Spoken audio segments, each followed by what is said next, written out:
मी उपमुख्यमंत्री आहे, त्यामुळे चिंता नसावी. पैसे विकासाला मिळतील, कुठेही डावं उजवं केलं जाणार नाही.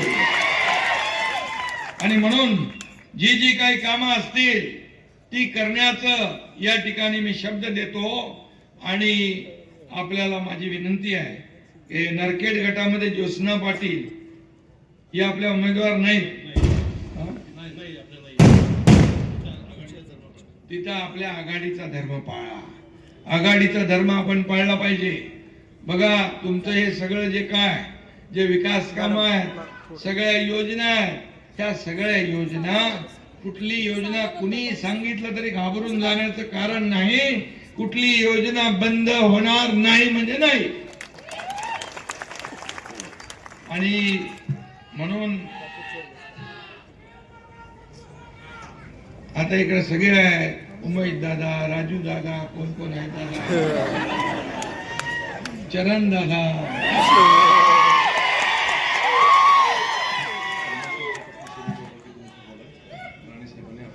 50 वर्षापासून सीना भोगवती जोड कालवा जो राणे साहेबांपासूनचा आहे. नारायण राणे साहेबांचा पाठपुरावा करता आपण. मी आपल्याला शब्द दिला या ठिकाणी तात्काळ.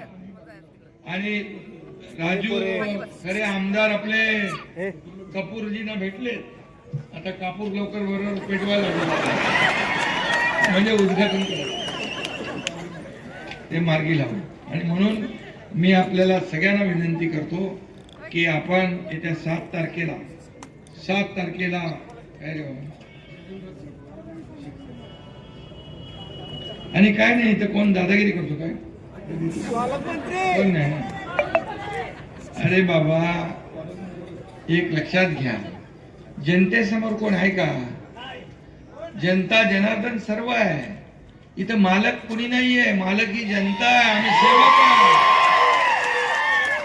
मालक बनण्याचा प्रयत्न जे जे लोक करतात त्यांना भुई सपाटी जनता करून टाकते. हा महाराष्ट्राचा इतिहास आहे. हा या महाराष्ट्रातल्या भूमीचा इतिहास आहे.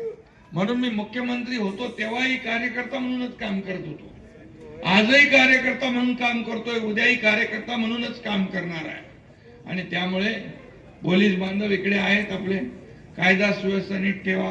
निवडणुका तर येतील जातील, परंतु आपल्या कुठल्याही परिस्थितीमध्ये कायदा सुव्यवस्था अबाधित राहिली पाहिजे. जनतेचा पोलिसांवर असलेला विश्वास वाढला पाहिजे, ही जबाबदारी आपल्या पोलीस डिपार्टमेंटची आहे.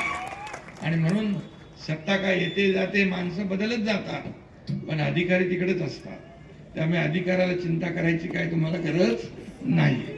आणि म्हणून 7 तारखेला मात्र धनुष्यबाण असेल, तिथं धनुष्यबाण घड्याळावर असेल, घड्याळ आणि काय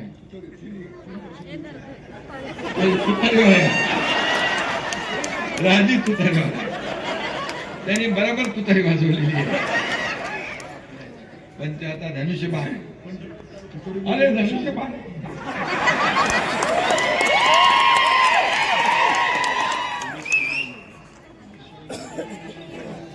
शिवसैनिकच आहे ना, ठीक आहे.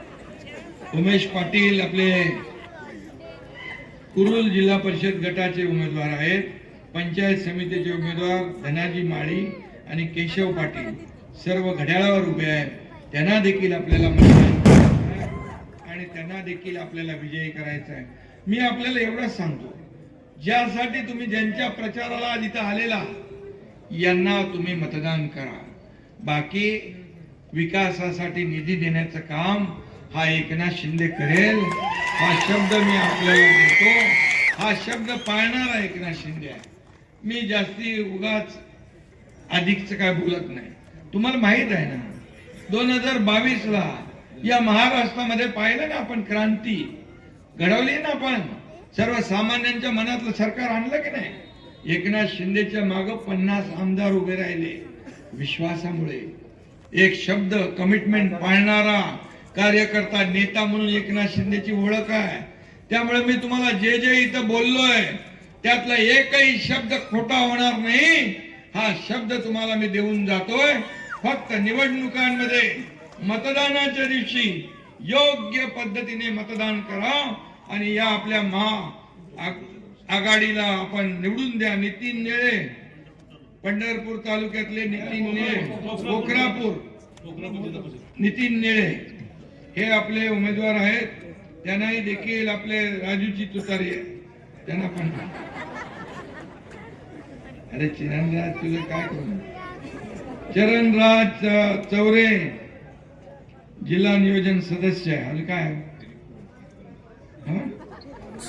अरे विहिरी फोडून फोडून इथपर्यंत आला तर मेहनत करतो म्हणून आला नाही तो. आणि म्हणून मी आपल्या सगळ्यांना मनापासून या ठिकाणी मला आणखी एक सभा आहे. पंढरपूर टाकळी जिल्हा परिषद गट दीपक जालिंदर चंदन शिवे आणि रोहिणी महेश साठे टाकळी पंचायत समिती गण दोघांच्या निशाणी धनुष्यबाण. धनुष्यबाणा समर्थन बटन दाबा आणि आपल्याला या उमेदवारांना विजय करा.